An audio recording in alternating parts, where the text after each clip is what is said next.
She was still wearing the wedding dress when the crowd spat at her. The once white gown was shredded, filthy with dust and sweat. Lace sleeves torn into strings that clung to her arms. Her bare feet bled as she staggered across the burning street of Cedar Bluff. Heat shimmered off the dirt road, and every breath seemed to scorch her lungs. The Texas sun did not forgive, and neither did the eyes that followed her. Clara bent low in front of the bakery. Her hands trembled as she dug into the trash barrel, fingers clawing through ash and spoiled scraps. She found a charred piece of bread, crust blackened, center half-eaten. She stuffed it into her mouth before anyone could rip it away. The taste was bitter, almost poisonous, but her body ached for it, desperate for even the smallest scrap. The baker's wife burst through the door with a broom. Filthy runaway bride. Get out of here. She swung at the air as if Clara was vermin, scratching too close to the bread. The townsfolk laughed. One man muttered loud enough for all to hear. That's the girl who stole from her own groom. Another spat tobacco in the dirt. Worthless. She should starve. Claire shrank against the wall, the crust still clutched in her hand, her lips cracked, her throat too dry for words. Every eye on the street cut into her like knives. She wanted to disappear, but there was nowhere left to run. Her father had sold her future. Her fiancé had twisted it into chains. Now strangers held the verdict, and all they saw was a thief.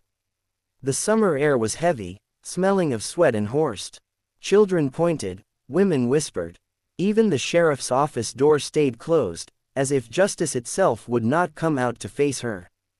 Clara pressed her back against the wall, eyes darting from shadow to shadow. The dress still hung from her shoulders, a ghost of the life she had fled. Every thread screamed betrayal. Just then, the ground shook faintly beneath hooves. A tall figure rode slow through the haze of heat, hat pulled low, eyes hidden in shadow. His horse's breath steamed in the blistering air. Each step, steady, measured, unhurried.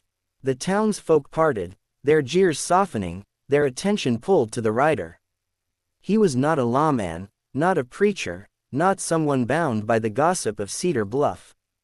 The last Boone dismounted in silence. His boots hit the dust with a solid thud. At 46, his face carried the marks of years alone in the high country.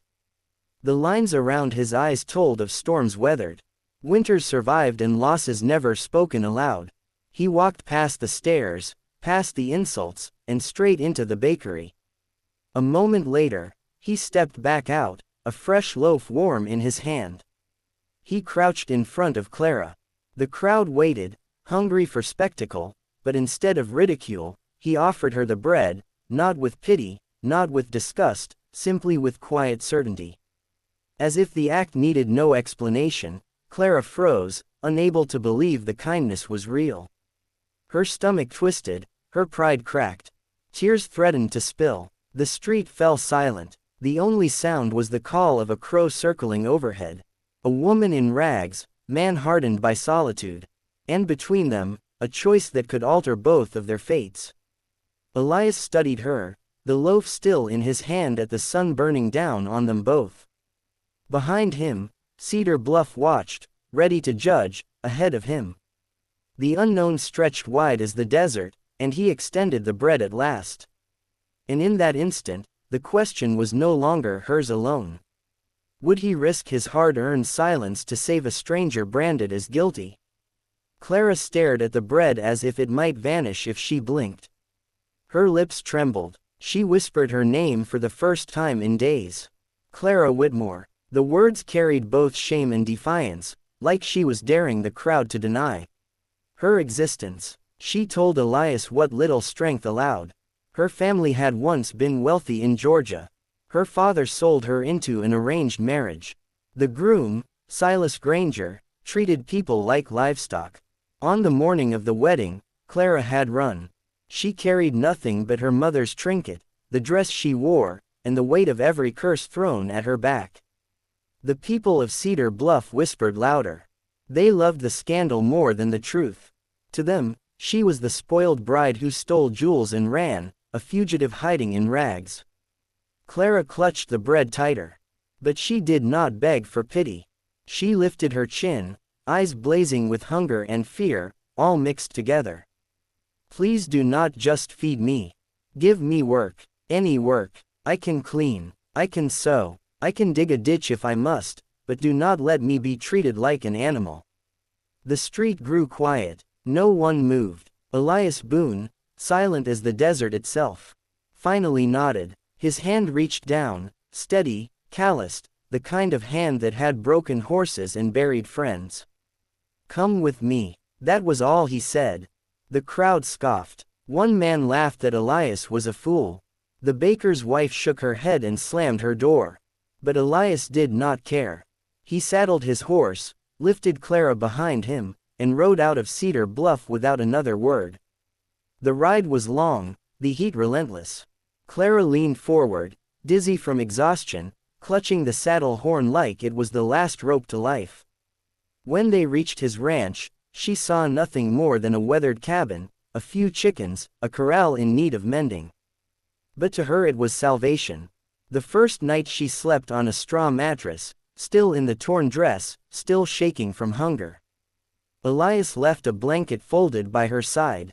No speech, no promises, just quiet protection. Morning came with the sound of roosters and the smell of dust. Elias handed her a bucket and pointed toward the well. Clara understood work, not charity, and she welcomed it. Days bled into weeks. Clara learned to fetch water, to mend fences with clumsy hands, to knead cornbread that burned the first time but turned golden the second. Elias showed her how to hold a rifle. Not to kill, he said, to survive. They spoke little, but the silence was not cruel. It was the silence of two people learning to breathe again. In the evenings, they shared beans by the fire. Sometimes Clara caught Elias looking at her across the flames, not with judgment, but with something steady, something she had never known from a man before. Respect. Cedar Bluff had not forgotten her, though. Rumors spread like wildfire, reaching ears far beyond the town, and one rumor carried a reward that would bring trouble straight to Elias's door. How much is a woman's life worth when a price is nailed to a saloon wall? The whispers of Cedar Bluff traveled faster than the stagecoach. By the time summer reached its hottest stretch, a bounty poster showed up on the wall of the saloon. $100 for the capture of Clara Whitmore.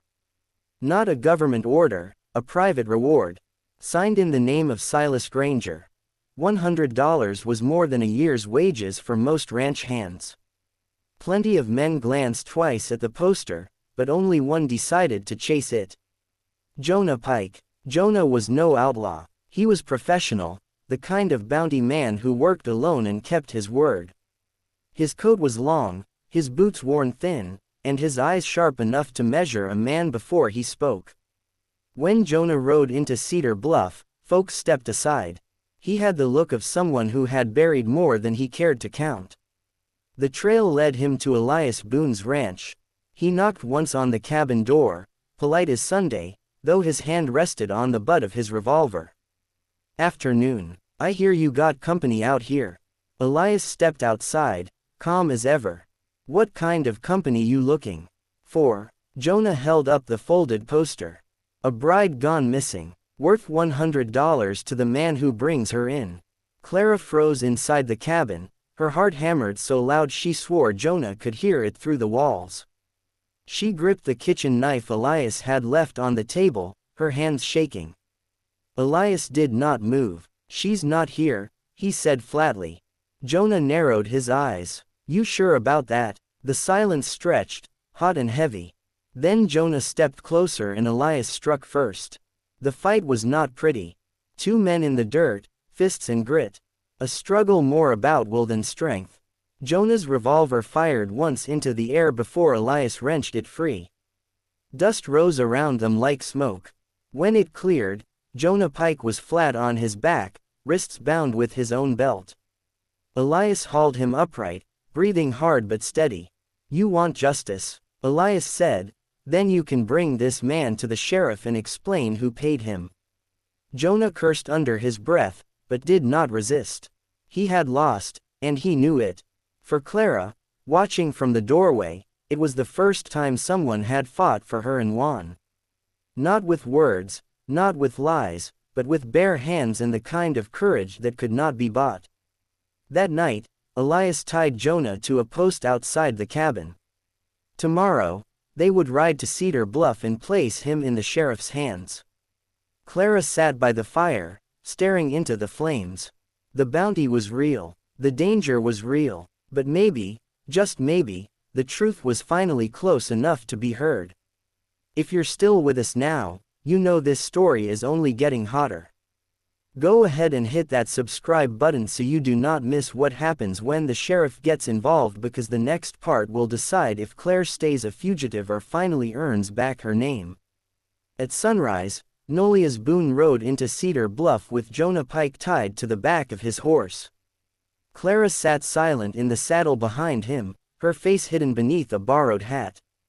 The townsfolk poured out to watch, whispering like buzzards circling a carcass. Elias stopped in front of the sheriff's office. He yanked Jonah down and shoved him through the door. The sheriff looked up from his desk. Startled at the sight, Elias dropped the bounty poster on the table. This man was hired to drag Clara Whitmore back to Georgia. He can tell you who paid him. Jonah spat dust, eyes burning with defeat. Silas Granger sent me, paid me to take her alive, dead if I had to. The room fell still. The sheriff leaned back in his chair, the weight of the words settling heavy. That is a private reward, not a federal order. Which means someone is lying. He ordered Jonah locked in the back cell. Then he studied Clara. Girl, you got anything to prove your side? Her hand shook as she pulled a small trinket from her pocket. A silver locket with her mother's initials engraved inside.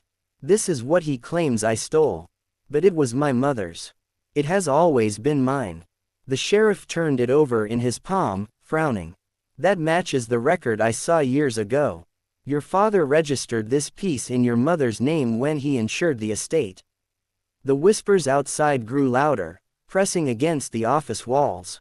Still, suspicion lingered. The sheriff sent a telegraph east, requesting testimony from anyone who had worked under Granger. A week later, the reply came. The message was short, but it carried the weight of judgment. Silas Granger had beaten his servants. He had threatened Clara's family, and more than one witness swore she had taken nothing that was not hers. The sheriff posted the note on the door of his office for all Cedar Bluff to read. For the first time, the town saw Clara not as a thief, but as a woman wronged. The tide was turning, though danger was not yet gone, because Silas Granger did not take shame lightly, and a man like him would not stop until he had either Clara back in his grip or buried beneath the Texas dirt. What happens when a powerful enemy decides revenge is worth more than truth? The sheriff's notice stayed on the wall of Cedar Bluff for weeks. Each passerby read it, some with shame, some with relief. Clara Whitmore was no longer a runaway thief. She was a woman cleared of lies, a woman who had stood her ground. Back at the ranch, life settled into a rhythm. The mornings carried the smell of cornbread and coffee. The afternoons filled with the sound of fence post being hammered, chickens scratching in the dirt, and the steady creak of a water bucket hauled from the well. Clara worked with Elias side by side, not as a guest, not as a burden, but as a partner. When spring rolled into summer again, under the shade of a great oak, the two of them stood before Reverend Calhoun. There were no fine dresses, no jewels, no grand crowd, just a handful of neighbors who'd seen enough to know the truth. Elias wore his patched shirt. Clara wore her mother's dress cleaned and mended. They spoke simple vows, words that mattered more than any legal paper. I give you my days, Elias said. I give you my strength, Claire replied. The wind stirred the grass as if to seal their promise. It was not the end of hardship. Men like Silas Granger never forget. And trouble has a way of finding its path west. But Clara had learned something stronger than fear. She had learned the power of dignity, of standing tall even when the world calls you small. And Elias had found what the silence of the high country could never give him. A reason to fight, A reason to stay. The story of Clara and Elias leaves us with questions worth carrying.